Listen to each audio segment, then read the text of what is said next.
नमस्कार. माहितीचा अधिकार कायदा हे नाव आपण सगळ्यांनीच ऐकले, बरोबर? पण हे फक्त एक नाव नाहीये. हे एक प्रचंड शक्तिशाली साधन आहे जे आपल्या म्हणजे प्रत्येक नागरिकाच्या हातात आहे. पण मग ते वापरायचं कसं? चला, आज आपण हेच सोप्या भाषेत समजून घेऊया. तर मग आपल्याला हवी असलेली माहिती सरकारकडून मिळवायची कशी, त्याची नेमकी प्रक्रिया काय असते? चला तर मग एक एक करून सगळे टप्पे समजून घेऊया. तर आज आपण काय काय बघणार आहोत? सगळ्यात आधी माहिती म्हणजे नेमकं काय? त्यानंतर अर्ज कोणाकडे आणि कसा करायचा? अर्ज केल्यावर माहिती मिळायला किती वेळ लागतो? आणि समजा माहिती नाहीच मिळाली तर पुढे अपील कसं करायचं? या सगळ्या गोष्टी आपण पाहणार आहोत. चला तर मग सुरुवात करूया अगदी बेसिक गोष्टींपासून.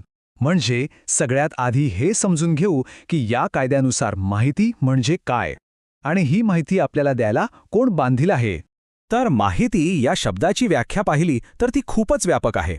म्हणजे कुठल्याही स्वरूपातली कोणतीही गोष्ट, मग ते रेकॉर्ड्स असोत, कागदपत्र, ईमेल, सरकारची मतं, प्रसिद्धीपत्रकं, करार, अहवाल, अगदी इलेक्ट्रॉनिक डेटासुद्धा.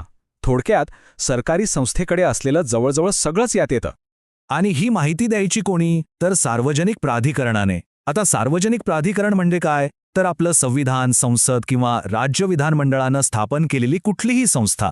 इतकंच नाही तर सरकारच्या मालकीच्या किंवा सरकारकडून नियंत्रित होणाऱ्या किंवा ज्यांना सरकारकडून मोठी आर्थिक मदत मिळते अशा संस्थांचाही यात समावेश होतो.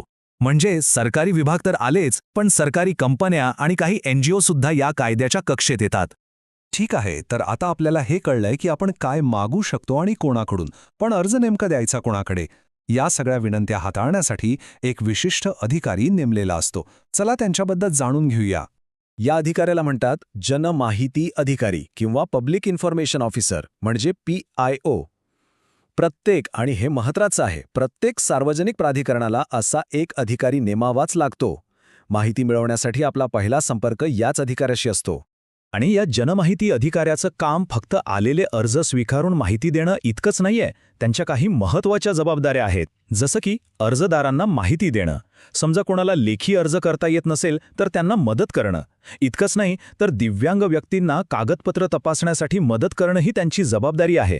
म्हणजे त्यांची भूमिका ही मदत करण्याची आहे, हे लक्षात घेतलं पाहिजे. बरं, आता येतो सगळ्यात महत्त्वाचा भाग, प्रत्यक्ष अर्ज कसा करायचा. चला याची सोपी प्रक्रिया समजून घेऊया. ही प्रक्रिया खूपच सोपी ठेवली आहे. बघा, अर्ज करायला कुठलाही ठरलेला फॉर्म नाहीये. एका साध्या कागदावर अर्ज लिहिता येतो.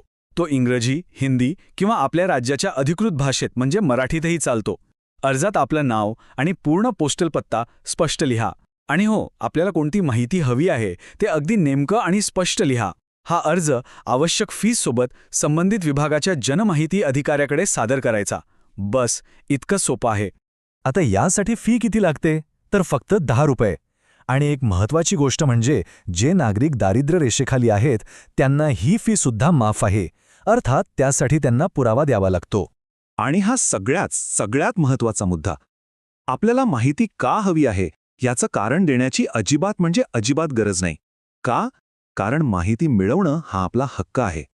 आपल्याला कुणालाही स्पष्टीकरण देण्याची गरज नाही. ठीक आहे, अर्ज तर दिला, पण माहिती मिळणार कधी? एकदा का आपला अर्ज दाखल झाला की मग प्रशासनासाठी वेळ सुरू होतो. आणि माहिती देण्यासाठी कायद्याने काही कठोर मुदती घालून दिलेल्या आहेत. साधारणपणे कुठलीही सामान्य माहिती देण्यासाठी 30 दिवसांची मुदत आहे. पण जर माहिती एखाद्या व्यक्तीच्या जीविताशी किंवा स्वातंत्र्याशी संबंधित असेल तर मात्र हीच माहिती फक्त 48 तासांच्या आत देणं बंधनकारक आहे.